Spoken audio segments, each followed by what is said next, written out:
Hey folks, this is Rhykker with a Diablo 3 patch 2.4.3 Witch Doctor build guide on the current build topping the leaderboard on the public test server. I spoke about this build briefly in the video I made about the new builds that we're seeing emerge in Season 9 topping the leaderboards on the public test server, and in this video we'll take a more in-depth look. As always, note that this is on the public test server, where everything is still subject to change. However, it seems this build will likely remain mostly unchanged, just nerfed, and rightfully so. I've seen people clear as high as Greater Rift 130 solo using this build, which puts it miles ahead of any other build. And it's thanks to the new Witch Doctor item, the Barber. The Barber lets your Spirit Barrage slowly stack up damage on a target until you stop casting it, at which point it hits everybody nearby with over double damage. In my last video, I said that I suspected that this item will get nerfed before the patch goes live, and Diablo 3 community manager Nevelistus recently made a post explaining some of Blizzard's plans with the new items. As you can see, she confirmed that the Barber will be getting a nerf, and my understanding is that the stacked damage will no longer be doubled when it hits enemies. We'll see how this pans out when the nerf actually goes through, which, depending on by when this video goes live, the nerf might already have gone through by then, but I suspect that this nerf is fair, and the build will likely still be the top Witch Doctor build, just not crazy OP. Now let's dive into the items and skills that you need to run this build.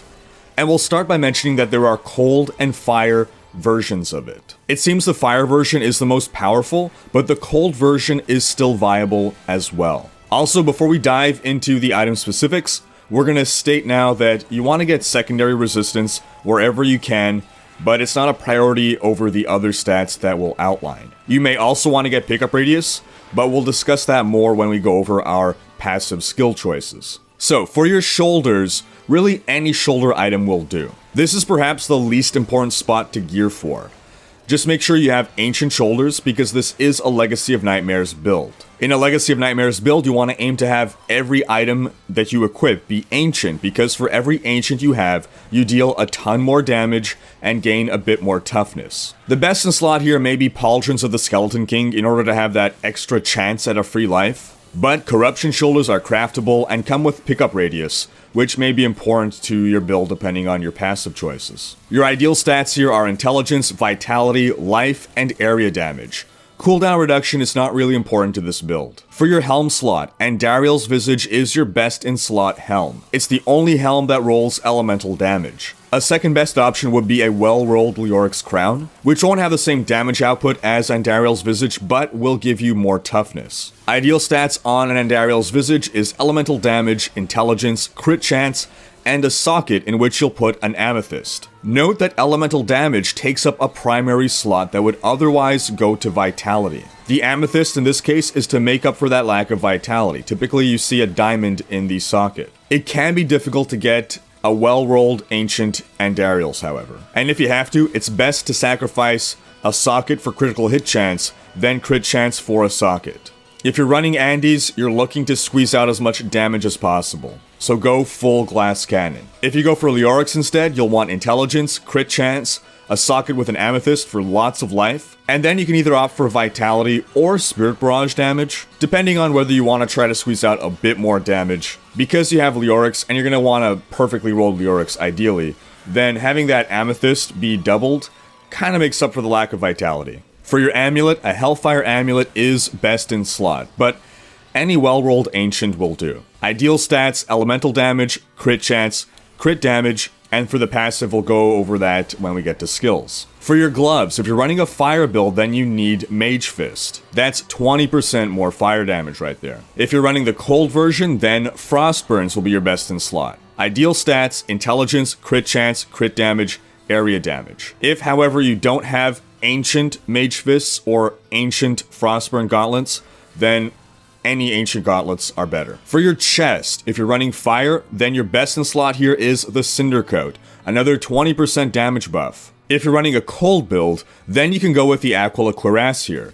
an item that you would normally cube in the fire build. Ideal stats on a Cinder Coat are fire damage, intelligence, vitality, and 3 sockets. On an Aquila, you'll want intelligence, vitality, armor, and 3 sockets. Sockets are always more important than any other stat. 3 sockets gives you more intelligence than intelligence would give you. More vitality, more anything. This does, however, beg the question of what to fill those sockets with. Traditional wisdom has been to put topazes for Witch Doctor, because topazes translate into more intelligence, which is more damage, and more toughness, because intelligence goes into all resist. But lately, the highest Greater Rift pushing Witch Doctors seem to be opting for rubies and emeralds, as this translates into more armor. This is because they have so much intelligence from Paragon levels and from Calison's Despair that they see better returns by investing into armor, which is a relatively neglected stat. For your wrists, best in slot here is Lacumba's Ornament. Lacumba Matata,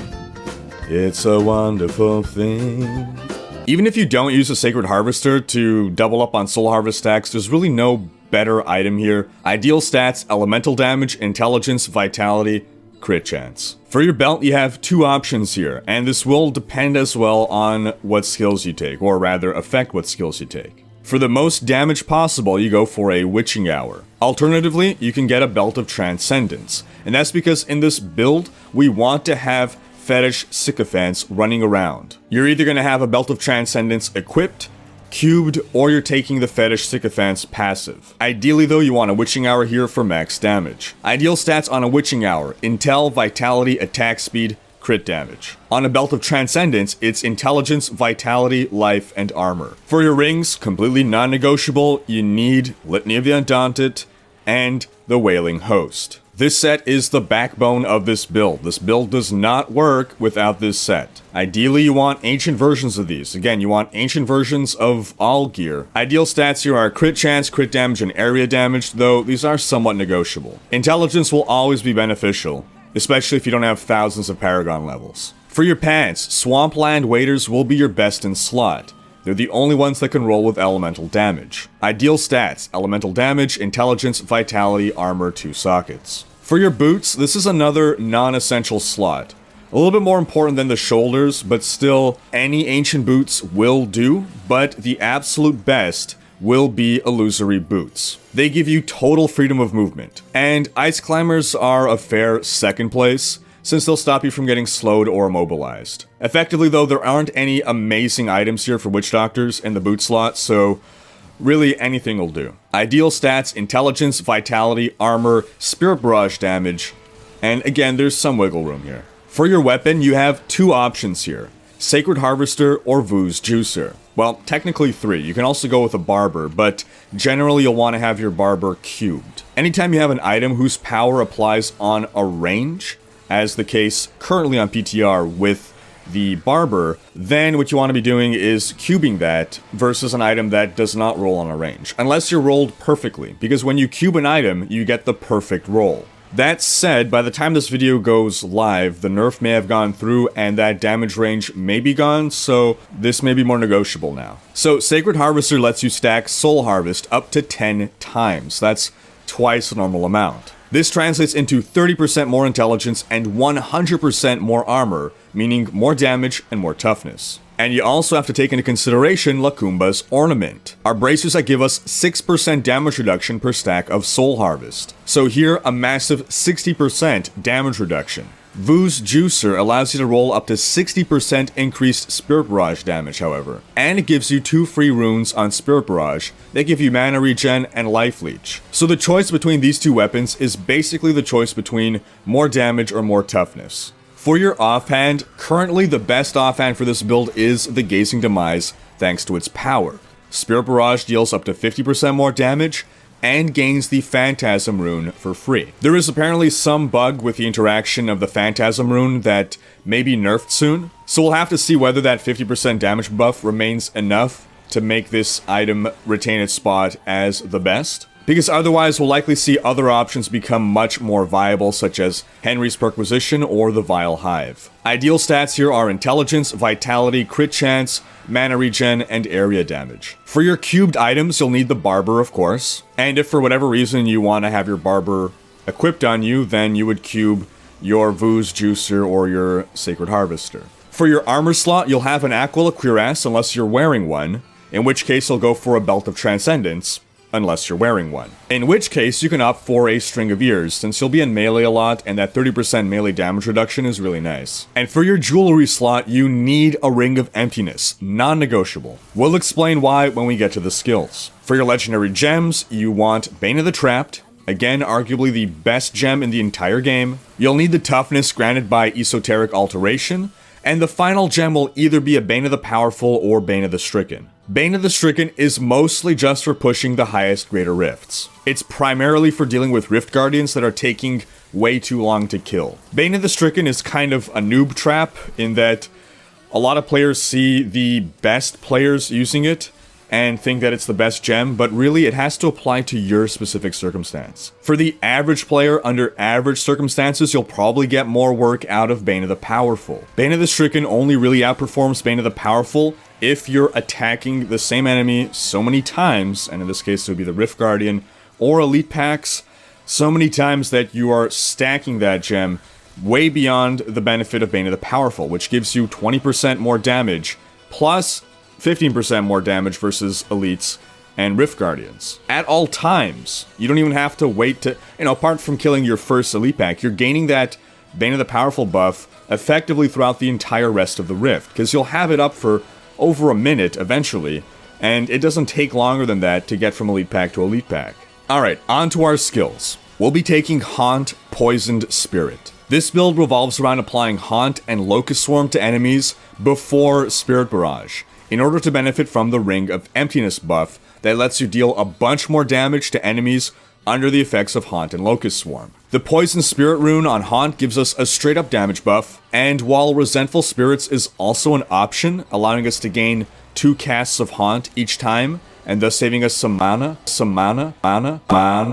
it's the weaker choice. Next we'll want Piranha's Purinado. I can't remember the last time I saw a Witch Doctor build that does not use this skill and this rune. It groups enemies and makes them take additional damage. It's an indispensable crowd control skill. Next we'll want Spirit Walk, Jaunt, or Severance. Both are strong runes. Jaunt makes Spirit Walk last longer, while Severance lets you move faster while on Spirit Walk. The fact that we see both of these runes used at the highest levels of play tells us that they're very well balanced, so kudos to Blizzard for that. Next we'll want Soul Harvest, Languish. As we previously explained, this is just a great Witch Doctor buff. Next we'll want Locust Swarm, Pestilence. The Pestilence rune lets us save mana and let Locust Swarm spread faster. Cloud of Insects is also an option, making our enemies deal less damage, but that'll make you more mana hungry.